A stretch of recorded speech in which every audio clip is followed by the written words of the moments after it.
In this video, I'm going to explain multiprocessing operating systems and few other OS types as well. I will clearly explain what multiprocessing operating system in a few words. Like multiprocessing system includes different CPUs in a same memory. Like here, not only one CPU is acting in our memory, but we are allowing multiple CPUs to be acceptable, and CPU is used for execution of resources. So there are multiple CPUs and multiple tasks are assigned into these CPUs, and through registers and cache memory these tasks are performed efficiently, and combining all these makes a task, process, or program very efficiently done in a few minutes or a seconds as also. Coming to the advantages, faster processing. Multiple CPUs work simultaneously. So obviously the task will done in a ideal time. And high reliability. If one CPU processor is damaged, other CPU processors can also done the task without involving the third CPU which is damaged. And support heavy tasks. So the combination of three CPUs can handle many tasks, so it also can handle the heavy tasks, which is ideal for computation intensive applications like scientific or industrial tasks as well. Disadvantages, as we are including CPUs which cost a huge amount, so we are allowing multiple CPUs which also costs a high cost. Next, complex design. Due to the combination of multiple CPUs, the design of the software will also take some complexities to perform, and to make the CPU's communication not always efficient. What if all the CPUs are damaged? So the poor task distribution can lead to the idle processor and wasted resources.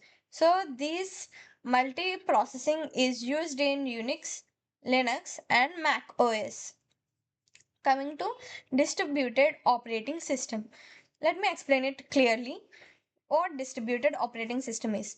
Here we are not combining a memory with multiple CPUs. Here there is a communication network is there, and multiple CPUs, memories, and disks are connected with this communication network. Here not all these are connected with memory, but many memories, CPUs, and disks are externally connected to this network.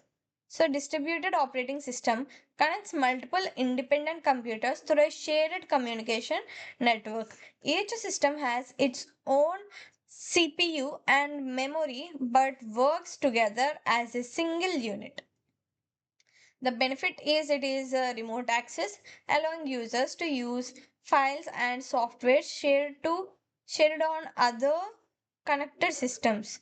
Coming to the advantages, due to this, the independent systems failures of one machine does not affect, like this multiprocessing, the failure of one system will not affect the others, easily scalable. New systems, yes, here no other system can be added, but here the new system can also be added if we want to. Lower processing delays, tasks are handled faster across multiple machines through the communication. If this assume if this CPU memory disk has multiple tasks than the others, then this can communicate with the network, and will assign its tasks with the remaining CPUs. Okay, so the communication is perfect. Next, lower processing delays tasks. Yeah, so there will no delays are there. The next thing is disadvantages. Coming to the disadvantages, network dependency. So all the CPUs are dependent on network. Lack of standardization. So there is no specified language or model for building such systems. So it is obviously very complex. Coming to the next thing is high cost and complexity. Due to the building of network, it will cost a lot. Issues with distributed operating system. Let me give you a right issues now. We need to build a network communication which is high complexity. The damage of one system may affect other systems, and the damage of all systems will also lead to the damage of the network. So the network causes delays in transfer of data between nodes of a distributed system. Such as delays may lead to an inconsistent view of data allocated in different nodes and make it difficult to know the chronological order in which events occurred in the system. Control functions like scheduling, resource allocation, and deadlock detection have to be performed in several nodes to achieve computation speed up and provide reliable operations when the computers or networking components fail. Messages exchanged by processes present in different nodes may travel over public network and pass through computer systems that are not controlled by the distributed operating system. An intruder may exploit this feature to tamper with message or create fake messages to fool the authentication procedure and masquerades as a user of this system. What it actually says is, due to this communication there will be some delays, and next there will be no security as it will fool the authentication process. The examples are lockers, micros, and amoeba.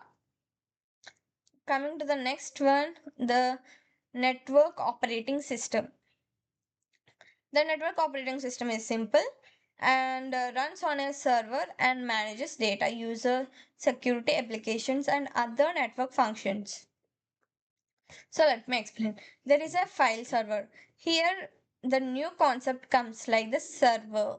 Server is the key component here. In the previous, there is the communication network, but here there is a server where the systems, all this, ignore the clients, but focus on the systems. All the systems are connected to the server, so all the clients can also talk to each other, communicate with each other, and multiple tasks programs can be done. It allows shared access to files, printers, and resources within a small private network. Users can see the configuration and connections of other users, which is why these systems are considered tightly coupled systems. Coming to the advantages, centralized and stable servers provides reliable management of resources, is upgradable, easy upgrades, new hardwares and technologies can be added without a difficulty. Remote access, users can access the server from different locations and devices. Disadvantages, higher server cost. The server will cost a high demanded price. Dependency on server. So in the previous, all the systems depends on network. Here also all the clients depend on the server. Sorry, previously it depends on the network. Regular maintenance is needed. So frequent repairs or maintenance are needed. So this is used in Microsoft Windows Server. So the MS Word, Windows uses this, Unix, Linux, and Mac OS X. All these uses this concept of a network operating system. If we are in labs in our college, there will be some labs. All the systems will be connected into one server where all the systems are dependent on servers. So the next two types of operating system I will be covering on the next videos, the upcoming videos. Until then, bye bye. Please follow my channel and subscribe it.